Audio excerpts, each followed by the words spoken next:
যৌন অক্ষমতার রোগীদের কমন যে অভিযোগগুলো থাকে, সেই অভিযোগগুলো হয় এমন যে সহবাসের ইচ্ছা হয় না।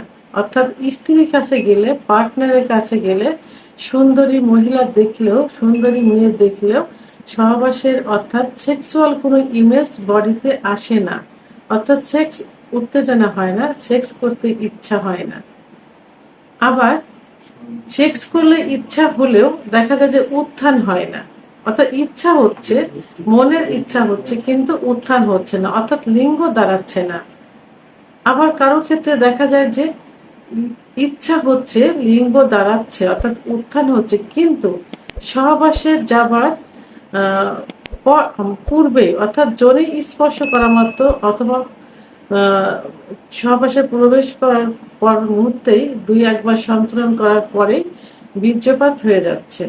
আবার অনেকের দেখা যায় যে কিছুই হচ্ছে না, অর্থাৎ ইচ্ছা হচ্ছে না, উত্থানও হচ্ছে না, সময়ও হচ্ছে না, অর্থাৎ একেবারে নিস্তেজ, প্যারালাইজড হয়ে যাওয়ার মতো কোনো কোনো ফিলিংসে বডিতে আসে না। তো এদেরকে কি বলে? এদেরকে ধ্বজভঙ্গ বলে। ইরেকটাইল ডিসফাংশন অর্থাৎ উত্থানজনিত সমস্যা রোগীদের বেশি হয়ে থাকে। আবার দেখা যায় প্রিম্যাচিউর ইজাকুলেশন অর্থাৎ দ্রুত বীর্যপাতও বেশি হয়ে থাকে। কিন্তু সবগুলো মিলে যাদের আসে সেটাই হলো ধ্বজভঙ্গ। এই ধ্বজভঙ্গ রোগী সাধারণত আমরা জেনে থাকি যে 40-এর পরে যে, অর্থাৎ 45-50 এই রোগী বেশি দেখা যায়। এই যৌন অক্ষমতা, এই ধ্বজভঙ্গ রোগী বেশি দেখা যায়। কিন্তু এখন দেখা যাচ্ছে যে 30-এর পরে যে, 25-এর পরে যে, এমনকি 21-22 বছরের ছেলেরা বলে থাকে যে আমার কোনো ইচ্ছাই নেই, কোনো অনুভূতিই নেই, লিঙ্গ উত্থানই হচ্ছে না। সর্বদিক থেকে এরা যৌন অক্ষমতায় ভুগছে। আবার কারো কারো অভিযোগ থাকে যে লিঙ্গ একেবারে ছোট হয়ে গেছে, চিকুন হয়ে গেছে, আগা মোটা গোড়া চিকুন, নিশ্চিত অবস্থায় থাকলে মনে হয় যে ভিতরে একদম প্রবেশ করে গেছে, লিঙ্গ বাইরে থেকে দেখা যায় না। তো বিভিন্ন অভিযোগ যৌন অক্ষমতার। তো বিভিন্ন অভিযোগের কারণে এরা বিভিন্ন ধরনের ওষুধ খেয়ে থাকে। কেউ দেখা যায় যে অন টাইম ট্যাবলেট খেয়ে থাকে। আর অন টাইম ট্যাবলেট খেয়ে বেশি ক্ষতিগ্রস্ত হয়ে থাকে, যেমন কিডনি ড্যামেজ হয়ে যায়। অর্থাৎ একটা ট্যাবলেট খেলে আমার মনে হয়, আমি যে ভয়টা পেয়ে থাকি যে কিডনি ড্যামেজ হয়ে যাবে, অর্থাৎ হয়ে গেছে। আর যদি দিনের পর দিন এইভাবে অন টাইম খেতে থাকে তাহলে কি হবে? কিডনি তো ড্যামেজ হবেই। একটা সময় দেখা যাবে অন টাইমে কাজ করবে না। চিকিৎসা নিতে যাবেন, কোনো চিকিৎসাতেও কাজ হবে না। আবার কেউ দেখা যায় যে বিভিন্ন কবিরাজ, হাকিম যারা এই বিষয়ে অভিজ্ঞতা নেই, কোনো ডিগ্রি নেই, বিভিন্ন হালুয়া, বিভিন্ন পাউডার দিচ্ছে যে অন টাইমের কাজ করছে, আরো বেশি রোগীদের অভিযোগ থাকে যে মানে 2-1 দিন ভালো দেখা যায়, পরে যে এমন ক্ষতিগ্রস্ত হয়ে যায় যে যেটা কোনোভাবেই আমরা আর ঠিক করতে পারি না।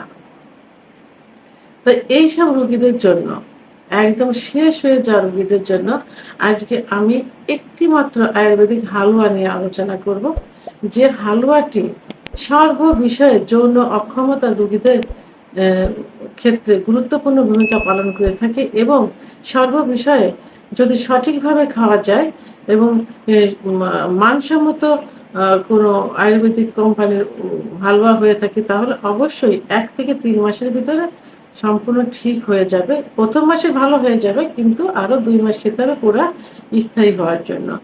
তো আজকে যে আয়ুর্বেদিক হালুয়াটি বলবো সেটা হলো সঞ্জীবনী মোদক। এই হালুয়াটি খুবই নামকরা একটা আয়ুর্বেদিক হালুয়া, যে হালুয়াটি উৎপন্ন করতে অর্থাৎ তৈরি করতে মানসম্মত কিছু ভেষজ উপাদান থাকে এর ভিতরে। যে উপাদান প্রথম হলো যে উপাদান সেটা হলো ভূমি কুষাণ্ড, কুলেখাড়া, গোবর, শতমূলী, অশ্বগন্ধা, যষ্টি মধু এবং আলকুশি গোড়া ইত্যাদি মিক্সড করে এই হালুয়াটি তৈরি করা হয়ে থাকে। আমি যে উপাদানগুলোর কথা বললাম, উপাদানগুলো কিন্তু প্রত্যেকটি যৌন অক্ষমতা রোগীদের জন্য খুবই ভালো ভেষজ উপাদান। আর এই উপাদানের সমন্বয়ে যদি মানসম্মত কোনো কোম্পানি এই হালুয়াটা তৈরি করে থাকে তাহলে অবশ্যই যৌন অক্ষমতার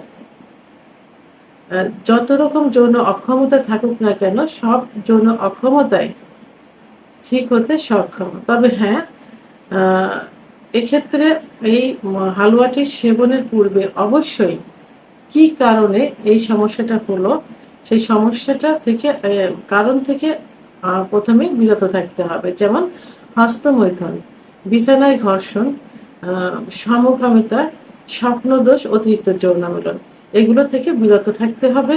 এবং 25-এর পরে গিয়ে, অর্থাৎ যারা ডায়াবেটিস, উচ্চ রক্তচাপ, লিভারের সমস্যা ইত্যাদি সমস্যায় ভুগছেন, তাদেরকে অবশ্যই ডায়াবেটিস কন্ট্রোল রাখতে হবে, উচ্চ রক্তচাপ কন্ট্রোল রাখতে হবে, লিভার ঠিক রাখতে হবে, এবং হার্টের সমস্যা থাকলে ভালো একজন ডাক্তারের অধীনে থাকতে হবে। তা এই সমস্যাগুলো সমাধান করে কন্ট্রোলে রেখে যদি এই হালুয়াটি সেবন করা যায়, তাহলে যত প্রকারের যৌন অক্ষমতা রোগী আসুক না কেন, সেটা ঠিক হতে সক্ষম, ঠিক হয়ে যাবে ইনশাল্লাহ। তাই আমি যে সঞ্জীবনী মোদক হালুয়াটির কথা বললাম, আপনারা এই হালুয়াটি ভালো মানসম্মত একটা আয়ুর্বেদিক কোম্পানি দেখে কিনবেন। বাজারে বিভিন্ন কোম্পানি বিভিন্ন নামে ছেড়েছেন, তার ভিতর সবথেকে ভালো কোম্পানি বেছে দেখে কিনবেন। তো আমার ভিডিওটি সম্পর্কে যদি কোনো মতামত থেকে থাকে, অবশ্যই কমেন্টসের মাধ্যমে জানাতে হবে। আর ভিডিওটি ভালো লাগলে লাইক, কমেন্ট, সাবস্ক্রাইব করে আমার সঙ্গে থাকুন। আল্লাহ হাফেজ।